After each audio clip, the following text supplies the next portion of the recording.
the evening went far better than she expected. Lauren Green and her date had a delightful dinner in the trendy neighborhood of Santa Monica, Los Angeles.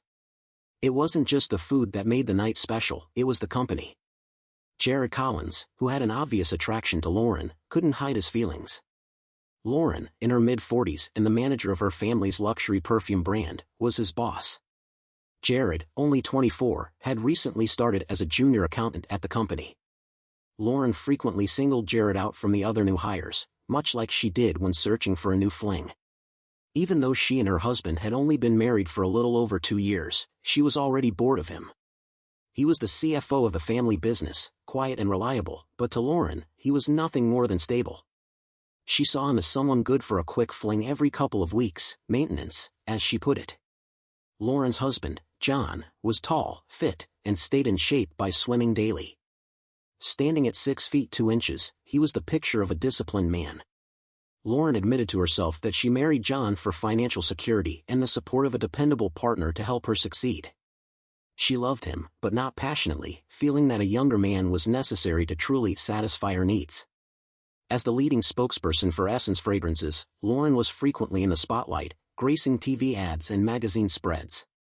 Even at 45, she remained a force to be reckoned with in both her personal and professional life. Before marrying John, she had kept her after-hours escapades well hidden, and Jared was her latest conquest. This was their first date, and Lauren, in her first extramarital affair, was determined to ensure everything went smoothly. Jared passed the scrutiny of Lauren's security team, a standard protocol for all men she entertained. Besides a messy college breakup, his record was squeaky clean, which Lauren found reassuring. Yet, she was eager to get to know him beyond the background checks. Despite his accountant role, Jared had a charm that caught Lauren's eye, particularly when she would drop by John's department.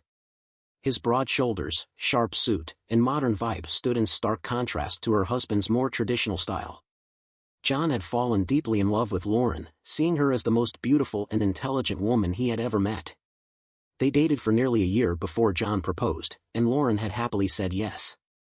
Though John initially hadn't planned on working at Lauren's company, he became more involved once they got engaged. When the business needed help converting debt into private shares, John's expertise was invaluable, and Lauren rewarded him with the role of CFO at Essence Fragrances. Before they married, John was aware of Lauren's past dalliances with younger men, a topic they had discussed at length.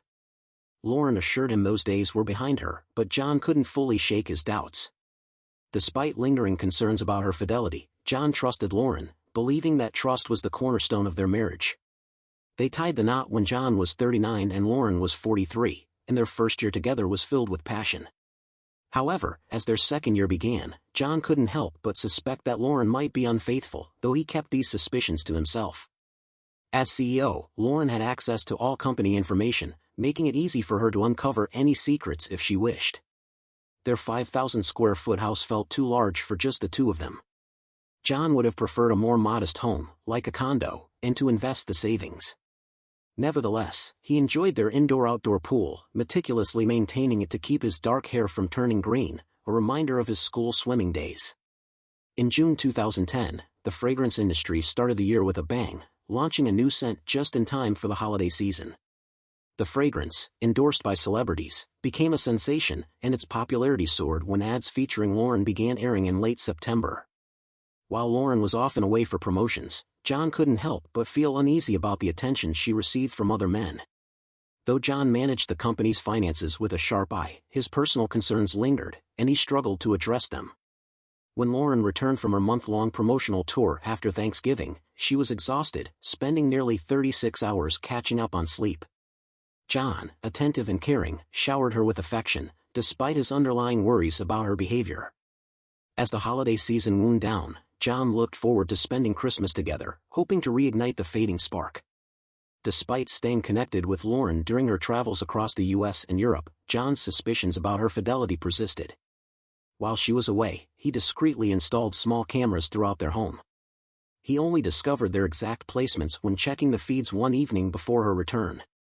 The camera's advanced features made it hard to pinpoint their exact locations, even for John, who was caught off guard one night when he realized his fly was slightly undone on camera, causing him a moment of embarrassment. Still, he believed these cameras would capture any indiscretions that might occur at home. The video quality was excellent, and the audio was even clearer, creating a top-notch security system that John publicly justified as necessary for their home's safety. John had long suspected Lauren's affairs happened during her travels, but he couldn't discount the possibility that they might occur closer to home. Installing the cameras was his first step in trying to uncover any infidelities, especially since their busy schedules often kept them apart during the day, leaving Lauren ample opportunity for discreet encounters. Each room had its set of cameras, complete with battery backups for recording in case of power outages. The footage was transmitted to a central computer and stored in the cloud, accessible only to John. Special software allowed him to view feeds from multiple rooms simultaneously or zoom in on specific scenes. Reviewing the footage, John wasn't necessarily hoping to catch Lauren in a compromising position, but he felt he needed to be prepared for any potential scenarios. The possibility of a scandalous video involving Lauren, the face of Essence fragrances, would surely interest tabloids, and John hoped the mere threat of such evidence would keep Lauren in line. After the holidays, John noticed Lauren's frequent absences at dinner, which heightened his suspicions. However, the footage showed nothing but affection between them, reinforcing his conflicted feelings. When Lauren asked John to visit the factory in China at the end of January to oversee quality control, he suspected she had ulterior motives but agreed to the trip. The 2-week absence was more than enough time for Lauren to entertain one of her lovers, and this time, John reassured himself that his cameras would keep him informed. On the morning of his departure, Lauren woke him up with an intimate gesture, not unusual for her, but it further cemented John's belief that he had done the right thing by installing the cameras. Once John left for Asia, Lauren had her plans set in motion. She invited Jared over for dinner at their home, preferring the privacy of her space over the crowded ambience of a South Beach restaurant. Confident that she didn't need to woo Jared, he was already hooked. Lauren enjoyed the thrill of holding all the cards. Jared, in turn, was determined to win over Lauren, viewing her husband as irrelevant. He didn't find John intimidating and felt certain that he could fulfill Lauren in ways her husband never could. Jared saw his affair with Lauren not just as an opportunity for pleasure but also as a chance to climb the corporate ladder, hoping to secure a more significant position in the company. Midday after John's departure, Lauren summoned Jared to her office. He quickly made his way over, eager to meet her request. Lauren valued punctuality and expected her lovers to be at her beck and call. "Thanks for being on time, Jared. Let's get down to business. Would you join me for dinner at my place tonight? I'd like to review the sales figures from last quarter," Lauren said, coolly maintaining a professional facade. "Of course, Lauren," Jared replied, hiding his anticipation. "I'll bring the sales data. You've done a great job with the promotion." Lauren gave a sly smile. "Call me Lauren when we're alone, like tonight." As Jared left, he couldn't help but feel a bit let down by the formal tone of their exchange. He had expected more flirtation, especially after their last date went so well. Still, he was confident about the evening's outcome.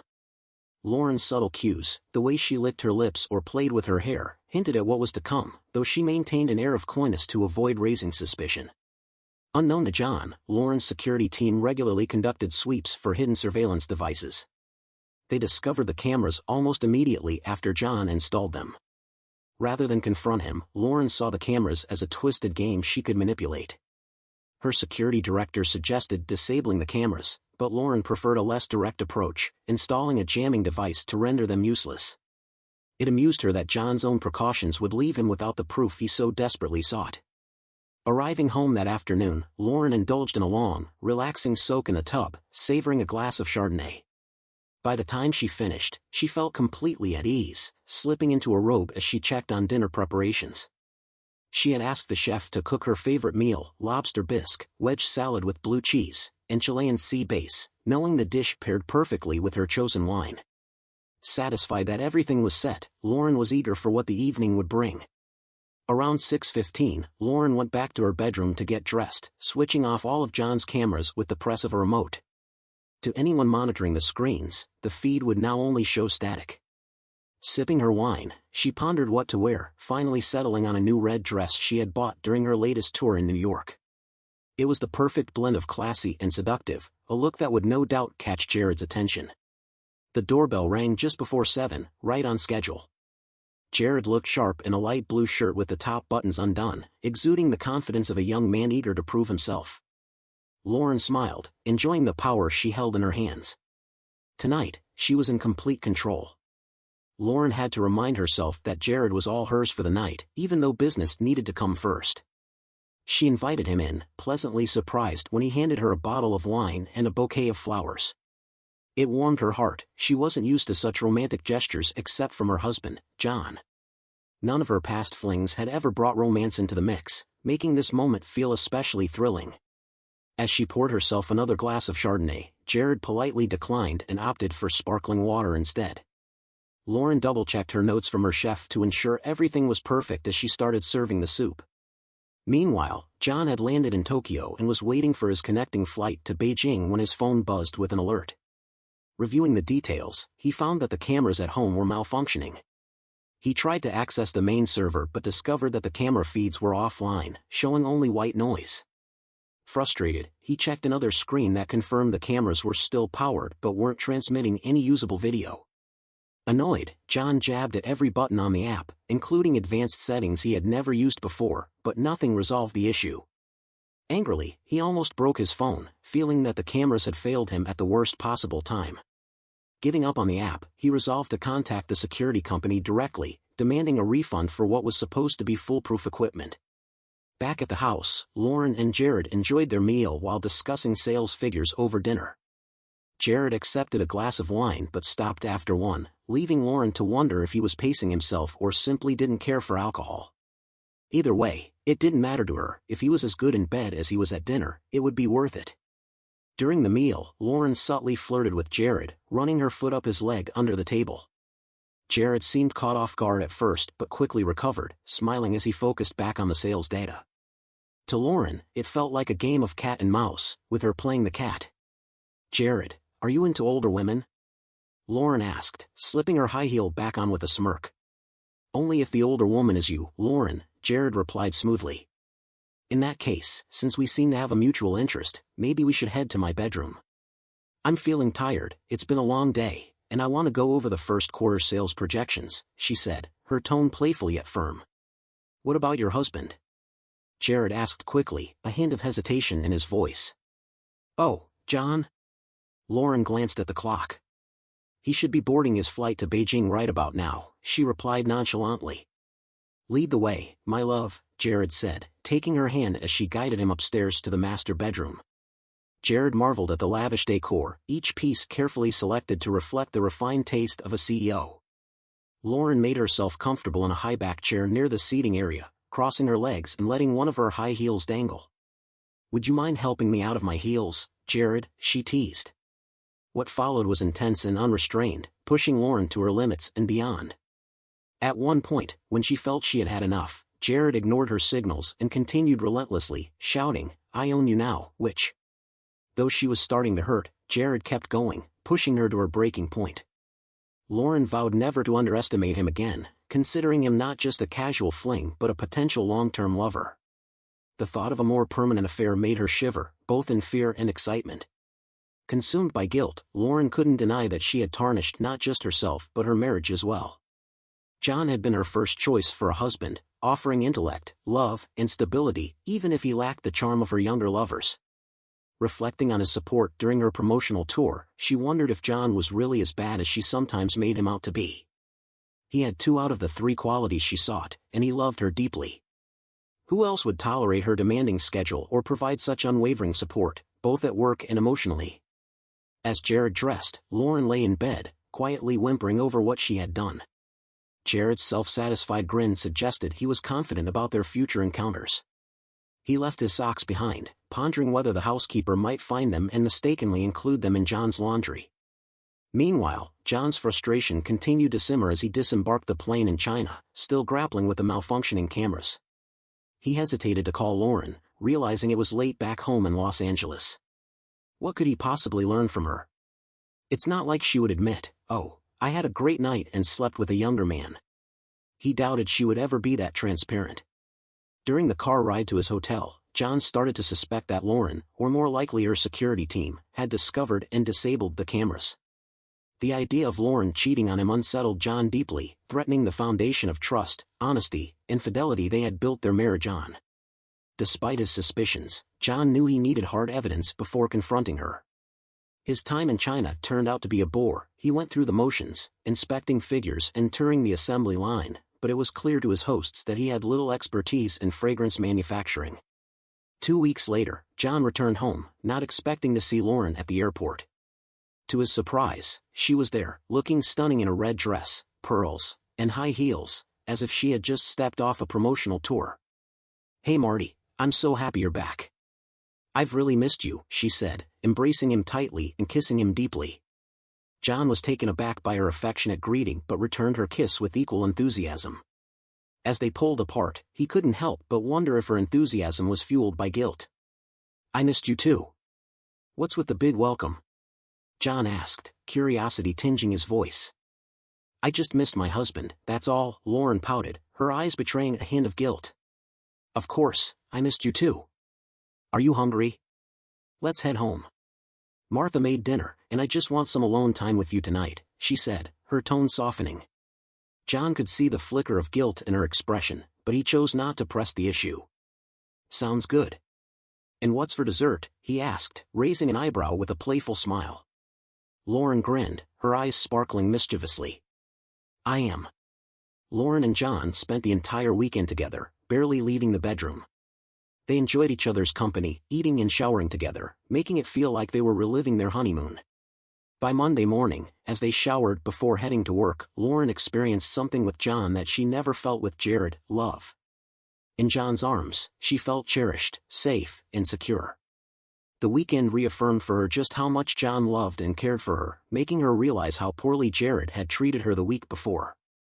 Lauren briefly considered her own flaws but quickly brushed them aside, not wanting to spoil the happiness she felt from her weekend with John.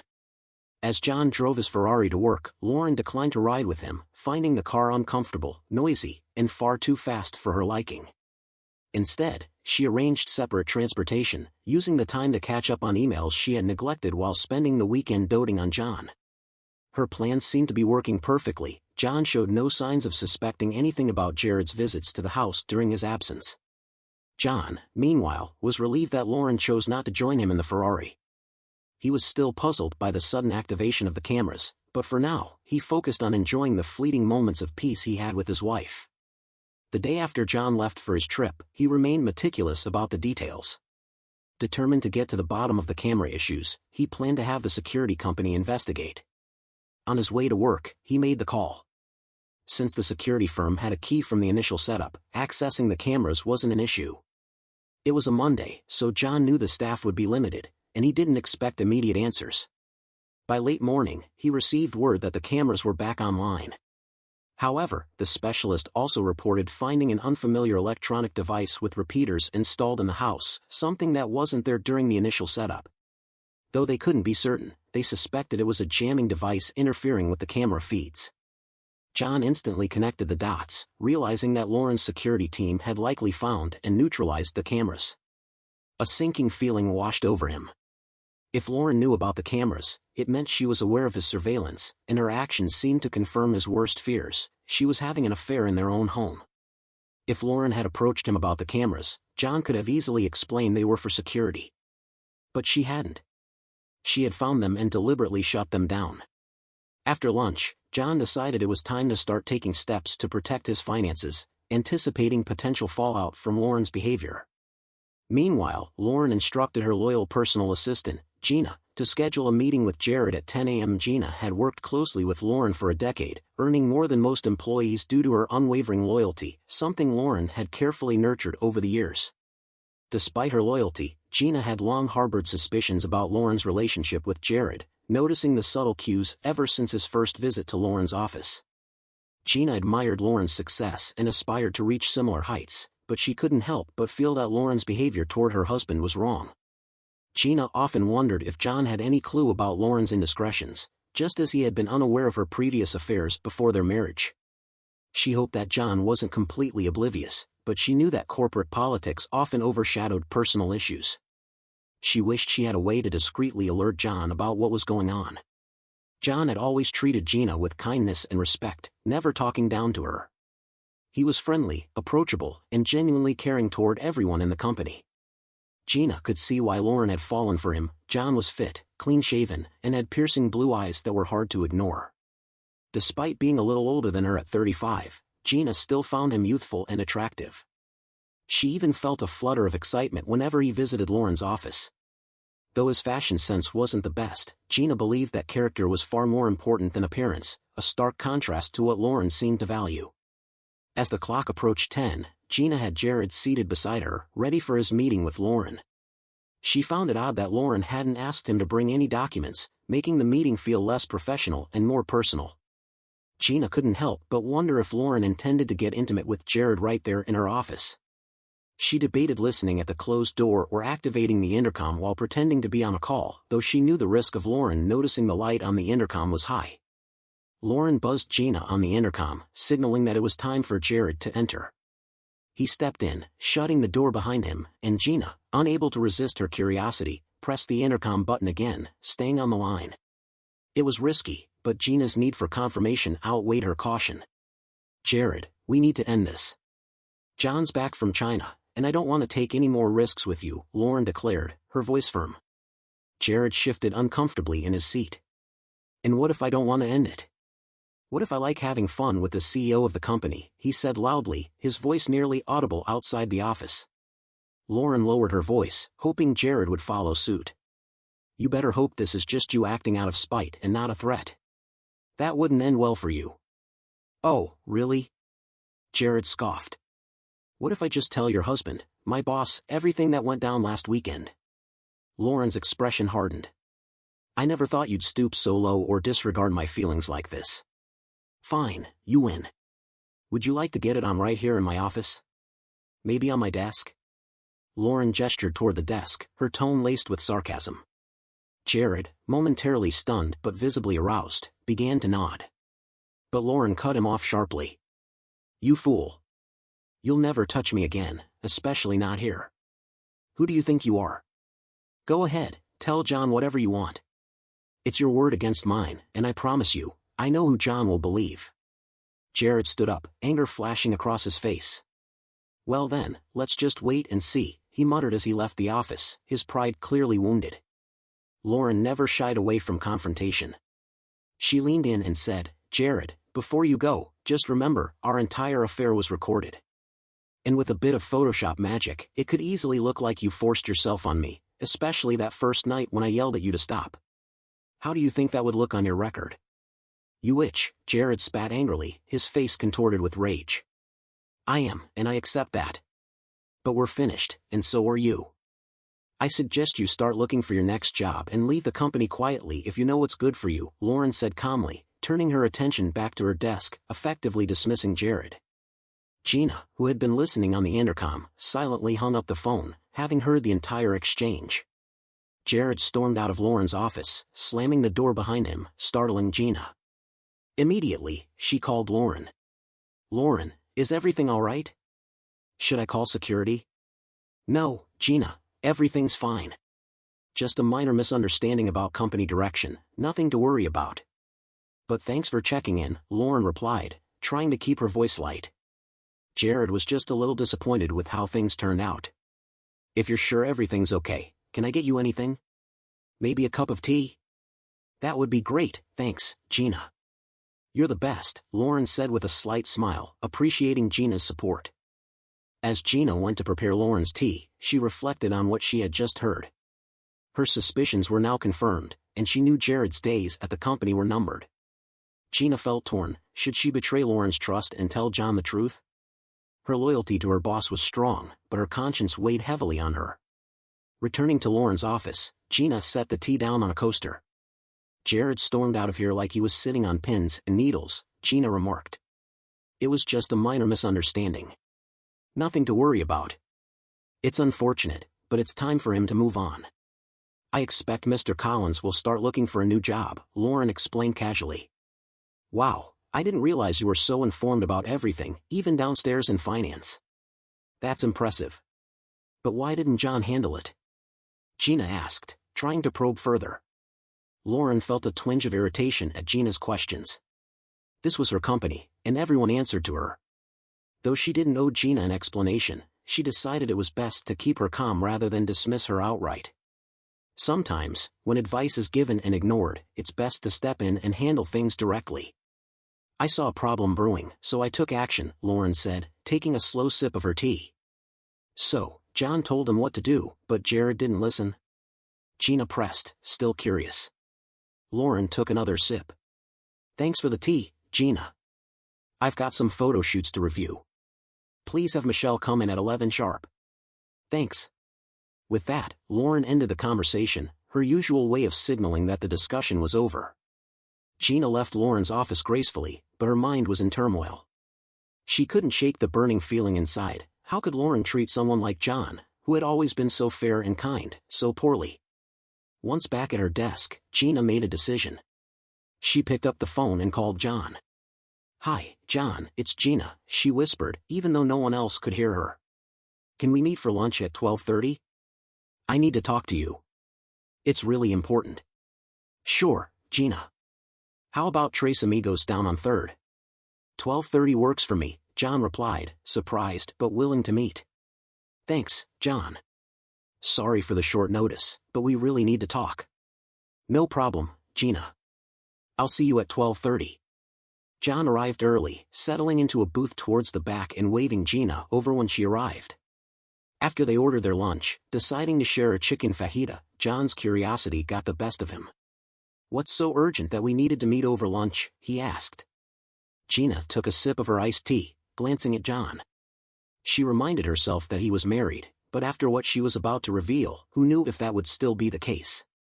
She was nervous about losing John's respect but knew she had to speak up. I might lose your respect after I tell you this, but I respect you too much not to say it. John, now on high alert, leaned in. Gina, you've been loyal to Essence Fragrances for longer than I have. I've always seen you as someone who puts the company's best interests first. I couldn't think less of you, you're a true professional. Reassured, Gina took a deep breath and composed herself. She recounted the morning's events, detailing the confrontation between Lauren and Jared.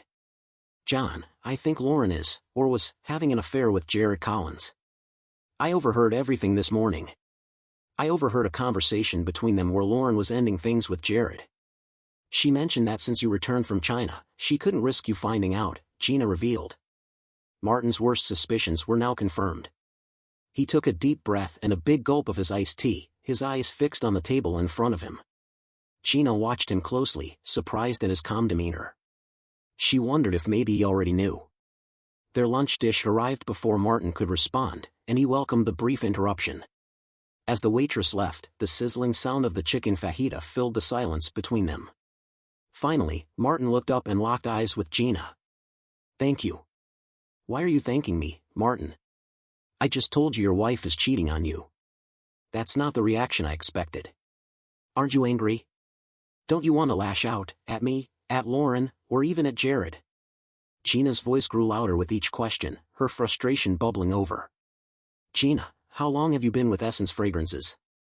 Martin asked, unfazed. 10 years, since last December. Why? Gina replied, her irritation clear, though she softened her tone to match Martin's calm demeanor. Bear with me, this will all make sense soon. How long have you been working directly for Lauren? Also 10 years. I've always been on her team. Where are you going with this? I just told you your wife is having an affair, and you're asking about my job history. I don't get it. During your time with Lauren, has she had flings with younger men whenever she felt like it? Martin asked. Yes, Gina answered, still confused. So what's different about Jared? Are you telling me you're okay with Lauren fooling around? Sorry, I must have misjudged you. I won't mention it again. No, Gina, you've got it wrong. You didn't overstep. I won't tolerate Lauren having affairs. But what's different now? Martin pressed. You're married to her, it's not right, Gina said, her voice filled with conviction. Exactly. That's the point. I'm married to a woman who apparently won't stop sleeping around. And no, I'm not okay with it.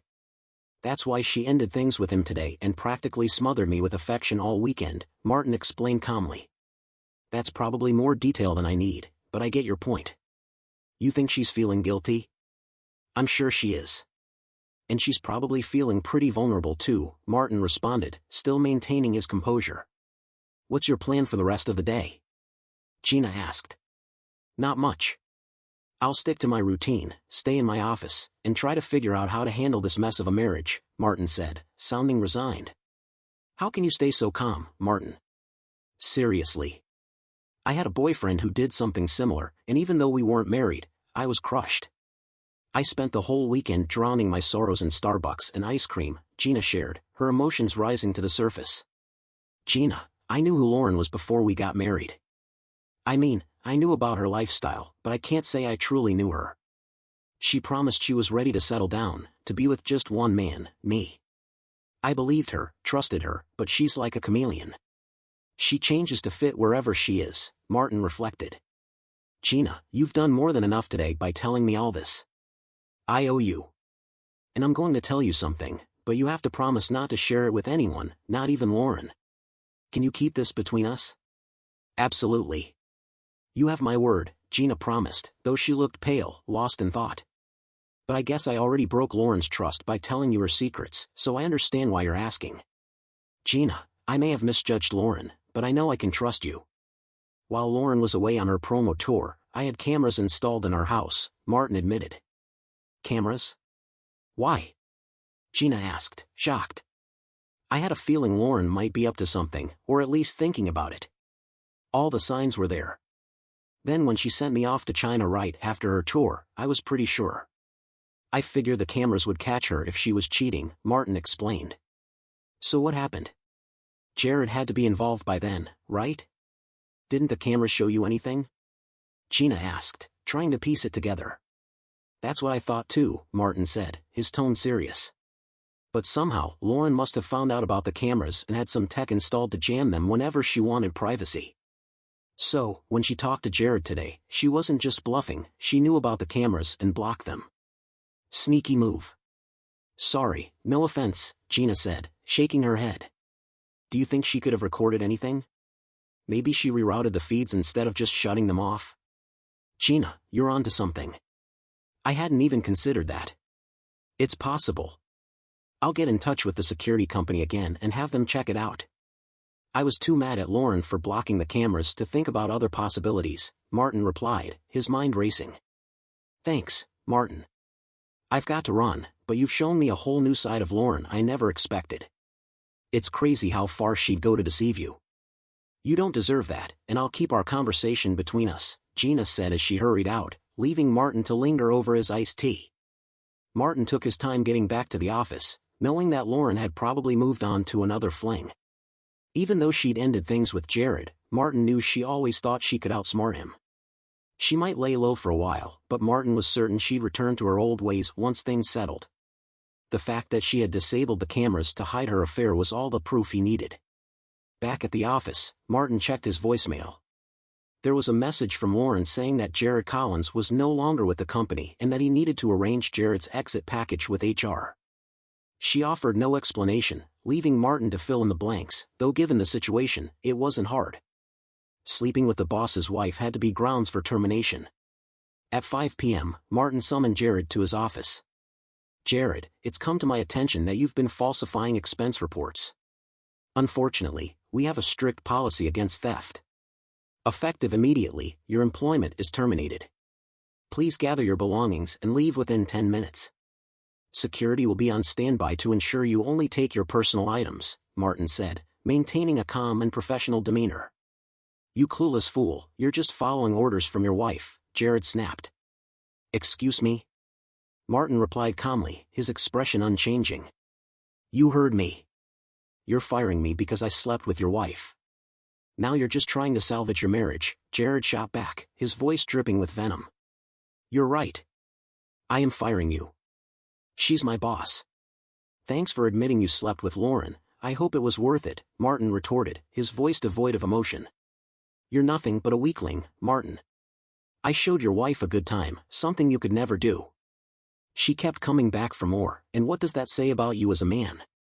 Jared sneered, feeling like he still had some power over Lauren. Martin knew that their earlier exchange was just Lauren putting Jared in his place for their fling last weekend. That might be true, Jared. We'll never know for sure. But what I do know is that you're being fired without mercy, no recommendations and a mark on your record that'll make finding another job in finance nearly impossible. Being accused of financial misconduct doesn't sit well with employers or auditors, Martin said calmly. Is that all you've got? Some bogus charge of expense fraud? Jared shot back, though his defiance was waning. Well, that, and the fact that you just admitted to sleeping with the top executive, who happens to be my wife. I think that's more than enough, don't you? Martin replied. Don't you care about your wife, you jerk? Jared asked, his tone turning desperate. Not particularly. Do you? Oh, wait, you thought you were some big shot, stealing her away from me. I must have misunderstood your ranting. You thought you were taking my prize, Martin responded with biting sarcasm. So you're not even mad at your wife or me for our affair? And you think I'm better in bed than you?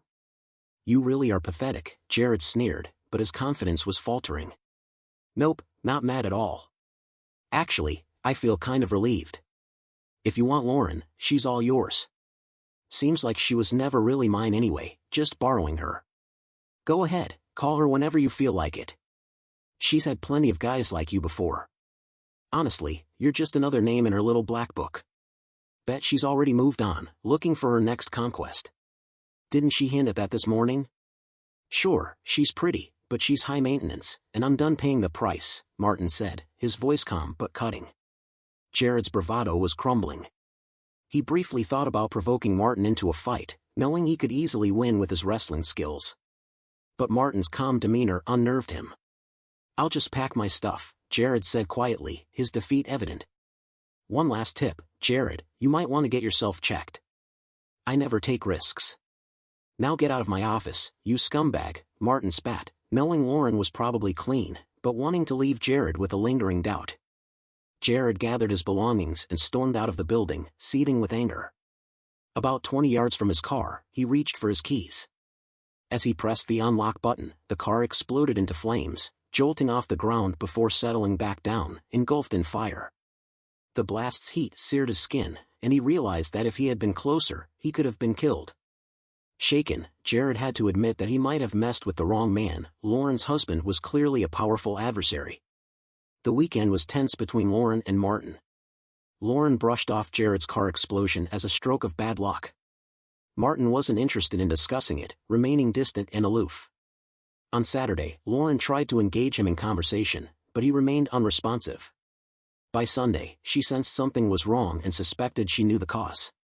She decided not to push, hoping Martin would eventually open up. She figured Jared had spilled the beans about their affair, and if Martin wouldn't talk to her, it was a sign that he already knew. Jared, meanwhile, spent the weekend thinking about Lauren, longing for her more than any woman he'd ever known. He was drawn to the challenge of winning her over, even though she was married. Jared didn't care about his old Honda, the fire department dealt with the car fire, and his insurance would cover it. The police investigation found nothing significant, just some burnt wires near the fuel pump that they believed had caused the fire. Meanwhile, Martin was plotting his next move. He had a plan to bring down both Lauren and Jared. His goal was to elevate Gina as the new face of Essence Fragrances and ultimately take control of the company. The strategy was simple but effective, and it would secure his future while preserving his sanity. Despite his elaborate camera setup proving useless, Martin knew Lauren would never remain faithful for long. He bided his time, keeping his distance, and showing her no affection or emotion. For 6 long weeks, he resisted her allure, despite her attempts to cling to him. Eventually, Lauren's need for affection got the best of her. After weeks of Martin's cold shoulder, she caved and called Jared, arranging to meet him at her house at 6 p.m. Jared, sensing a booty call, prepared himself and arrived promptly, finding the house dark. He hesitated, wondering if anyone was home, but Lauren answered the door, quickly disabling the cameras with her key fob before letting him in. She told Jared that Martin was away at a conference until the next day but made it clear that he had to leave once she was satisfied. Jared agreed to the straightforward terms, knowing it was just a casual hookup. Lauren poured Jared a glass of wine and laid out the rules. He wouldn't be staying the night, he had to please her, and he'd leave when she said so. Jared nodded, understanding the conditions. Then finish your wine and get to work. You nearly cost me my marriage, make this count, or it'll be the last time you ever have me, Lauren warned. When their encounter ended, Lauren abruptly declared, enough. I'm done for the night. Get dressed and get out. Jared, feeling used, retorted, "So what am I now? Just a human toy? Who says you get to call all the shots?" "I do. Now get out." "I'll lock the doors behind you," Lauren replied firmly, seething inside but masking her anger. Jared realized that he had already revealed their affair to Martin, so he decided to tread carefully this time. As he stepped over to Martin's side of the bed to grab his shoes, he felt something metallic nudging his foot. He paused, lifting his toes slightly, when suddenly, a loud clang echoed in the room. Jared screamed in agony as intense pain shot through his foot, unable to move it. Blood started to gush, and he yelled for Lauren to turn on the light. "Lauren, something's wrong. I need help," Jared shouted, his voice strained with pain.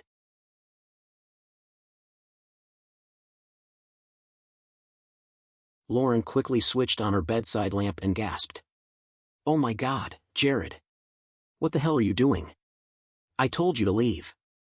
As she got closer, Lauren saw the horrific sight. A bear trap had clamped onto Jared's foot, nearly severing it, with the chain anchored to the bed frame. "What is this? What did you do to me? I swear, I'll kill you," Jared yelled, writhing in pain. "Shut up, Jared. I didn't do this, my husband did. Oh God, this looks bad. Just stay still." Lauren's voice trembled as she rushed to the bathroom to grab towels, trying to stem the bleeding. Jared's cries echoed through the room, his face contorted in pain. As she cautiously reached for the chain, she instructed Jared to pull his foot out, but the damage was severe.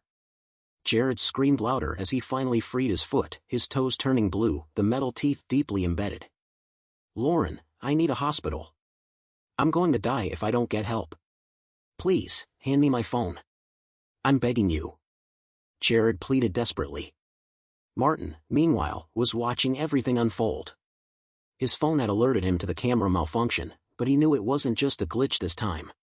He had the security company reprogram the cameras to broadcast on multiple frequencies, bypassing Lauren's jamming device.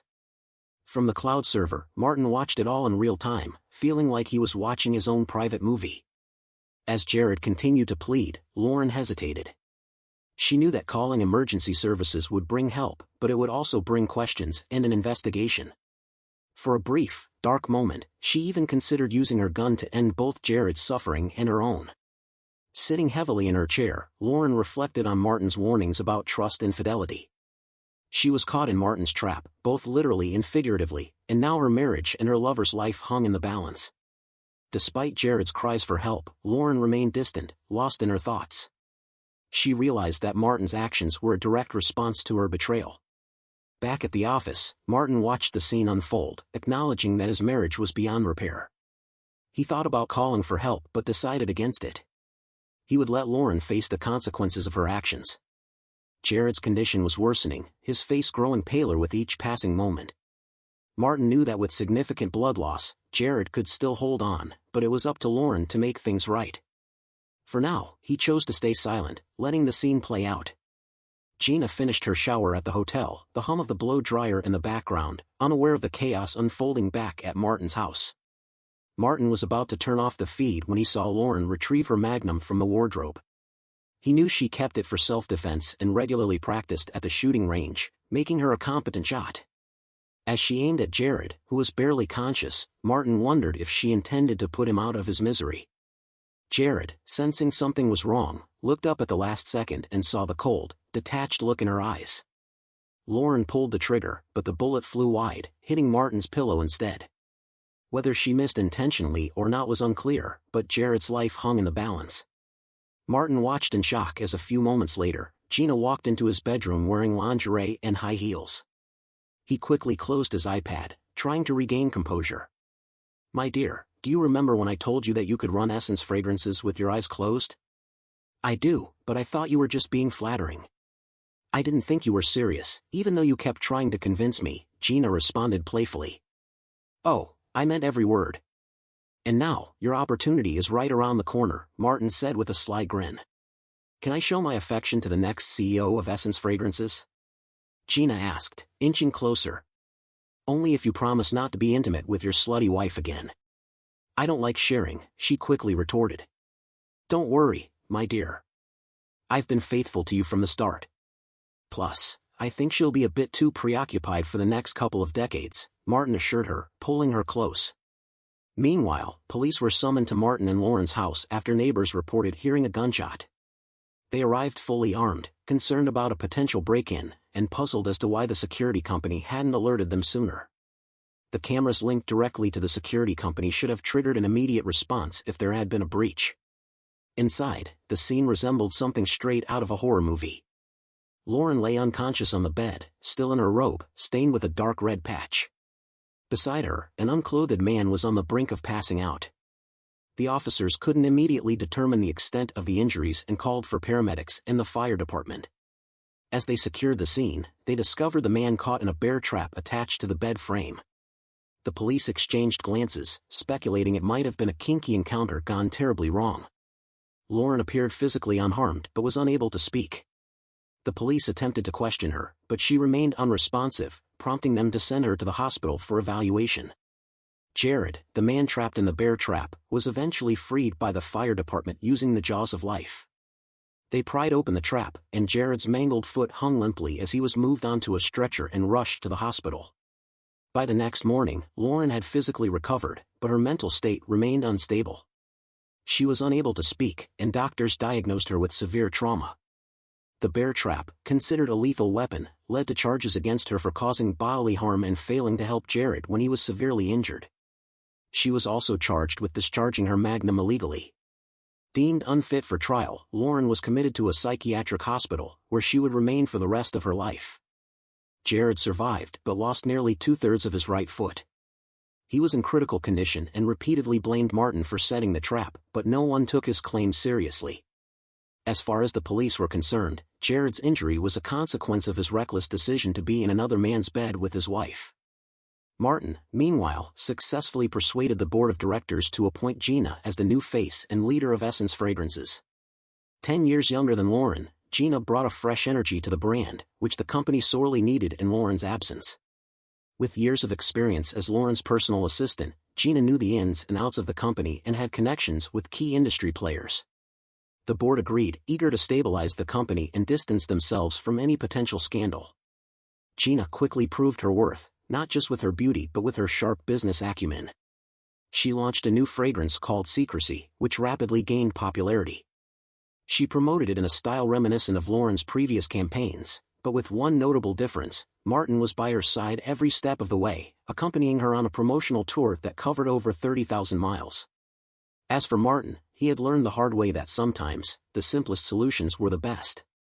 After everything, the most effective trap was not a complex scheme or an expensive setup, it was a basic mouse trap, perfectly sized for the job.